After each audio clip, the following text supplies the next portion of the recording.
Hi, I'm Kara, and I will be the commentator for Baloo's Temperament Evaluation. Okay, this is Baloo. Baloo is brown collar, male. This is his temperament test.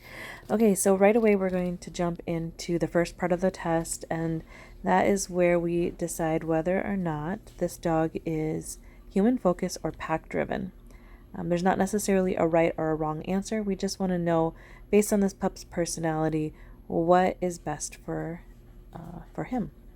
And here we have Fergie, who is our French bulldog.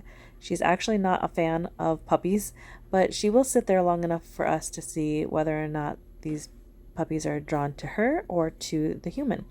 I feel as though because he picked that side, he is favoring the pack drive, but he went right in the middle.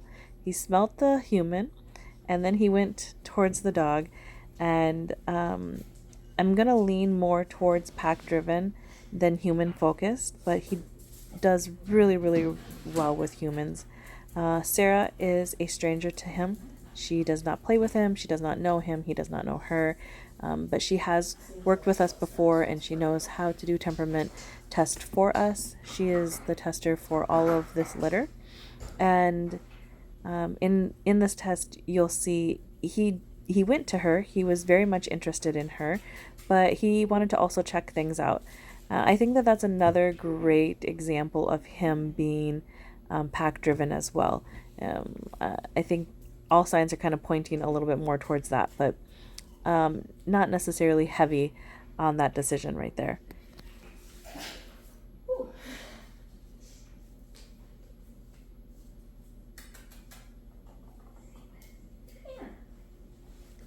Now, when he did come up to her, let's talk about his assertiveness with her. I felt like it was pretty low. He was respectful. He wasn't necessarily jumping all over her, but he does kind of carry himself in an assertive way here and there. Like throughout the test, you'll kind of see.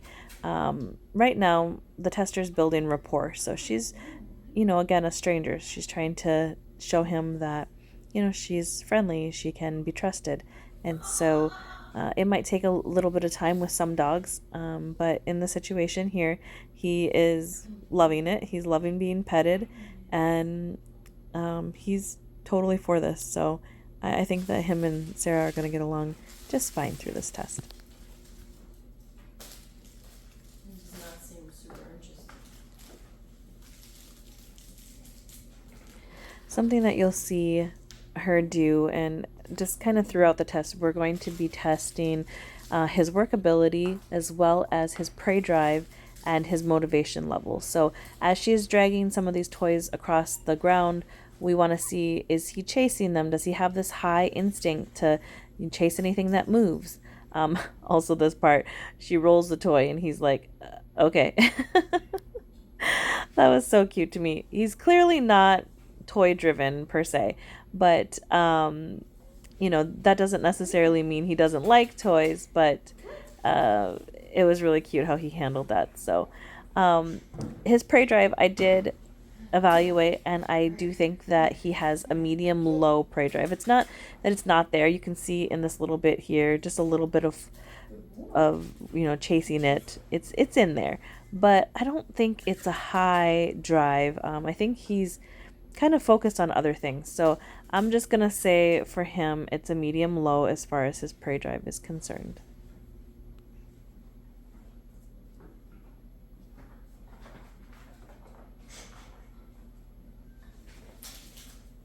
Come here, let's play.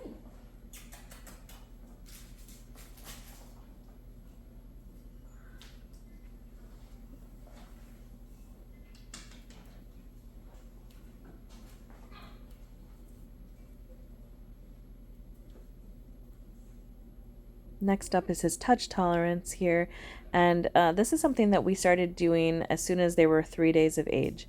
I think that he is handling being touched. He likes being pet, and this part, turning him over on his back, he wasn't really for that, and that part of his unwillingness to go on his back may kind of be connected to a little bit higher assertiveness in humans.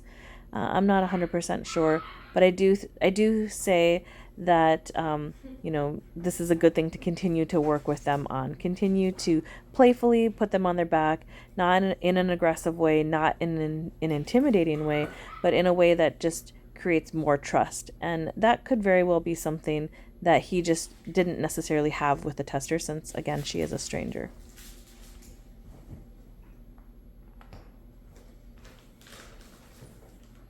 So as we're working on their motivation level and their workability, she did add in some of the treats. And in treats, I use that term loosely because these are just his daily vitamins that he hasn't got yet today.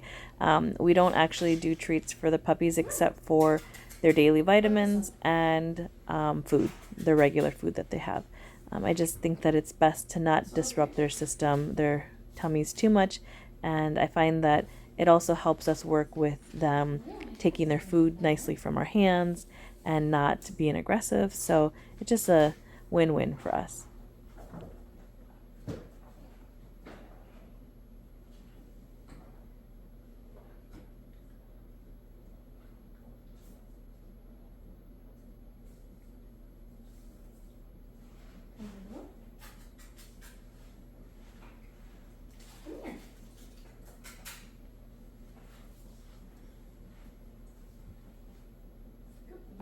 And here I'm just going to say that his motivation level was a medium high. It wasn't extremely high, but I do think that with some consistent training, you will see that he does enjoy working for some of the things that you ask him to do.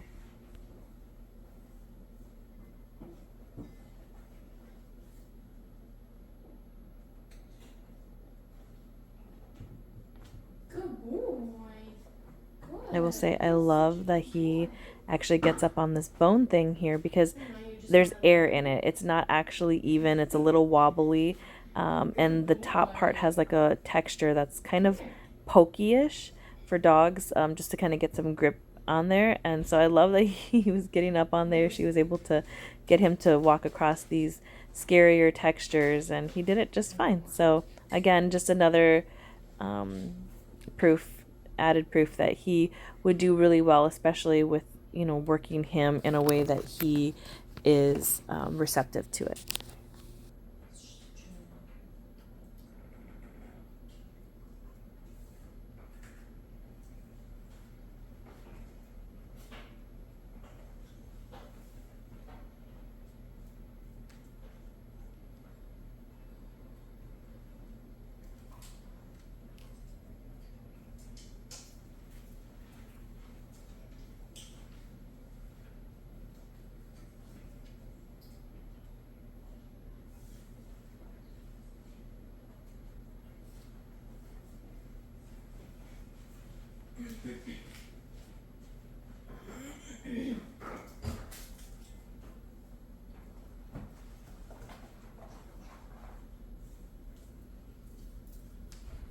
Okay, so next we're going to do the sound sensitivity test. And in this part of the test, we want to see how he responds to the stress of hearing something startling.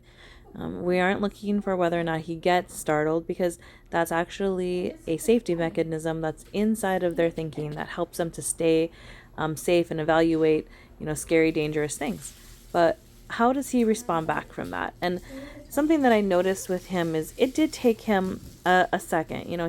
As you see him kind of circle the tester, I think that is just him figuring things out, giving himself a little bit more time. Stress can show up in weird ways. A lot of times people think that it's, the scary typical like shaking and crying and hiding, but it does show up in ways of just being a little bit active. So in this part of the test, it's similar to the sound sensitivity. We're doing the sight sensitivity, and he did better with the sight sensitivity, and maybe it's because he figured out how to handle himself through the sound sensitivity part of the test, but I did score him a little bit lower than the sound one. So he has a low score for sight sensitivity and a medium low score for sound sensitivity.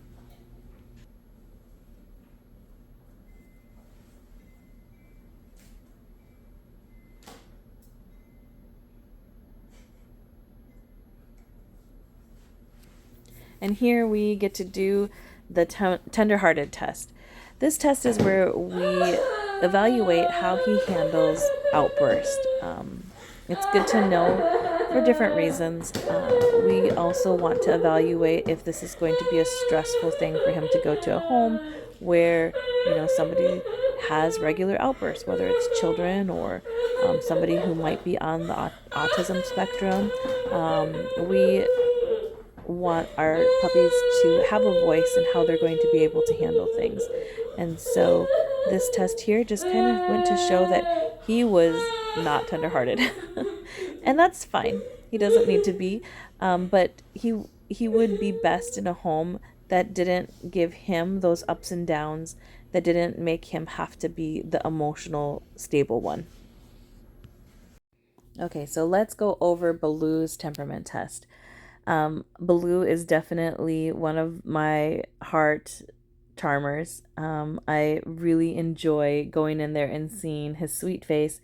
I think that it's because he's kind of a middle of the road type of guy. His low human assertiveness, kind of coupled with his medium confidence level and his medium to high motivation level and his medium nerve strength resilience and his medium touch tolerance and all of the mediums. I feel like he would go well with basically anybody. I mean, anybody who would love him and loves dogs, I think he could easily find a good home with them. Obviously, with a couple exceptions to the fact that he doesn't have he's not tenderhearted at all. Actually, he's not tenderhearted, so he probably shouldn't go to a home that's of a highly demanding human. But I think that he could fit in with whatever you have going if you have a pretty balanced home life for the most part. I also think that because of his pack drive, he would be amazing in a home with other dogs. He has like a neutral dog friendliness, so I don't see him being extremely assertive with them, but I also don't see him being extremely submissive either. So I think that he would do well with a family that had dogs. His touch tolerance and his sight and sound sensitivity would make him be best in a home with children that were a little bit older, but I don't also have any caution into him going into a home where he is, with smaller children either. His energy level is medium, so there's definitely room for him to become more energetic if he doesn't get enough opportunity to run around and play or exercise any pent-up energy that he has. But also, with a very busy life, you may find that he might gravitate towards a lower energy, especially as he gets older.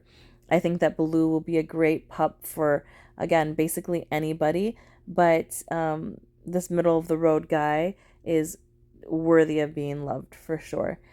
I love a lot about who he shows himself to be just with our family and everybody who's here. He's just an easy to get along with type of dog. Aside from that, I guess this concludes our temperament evaluation of Baloo.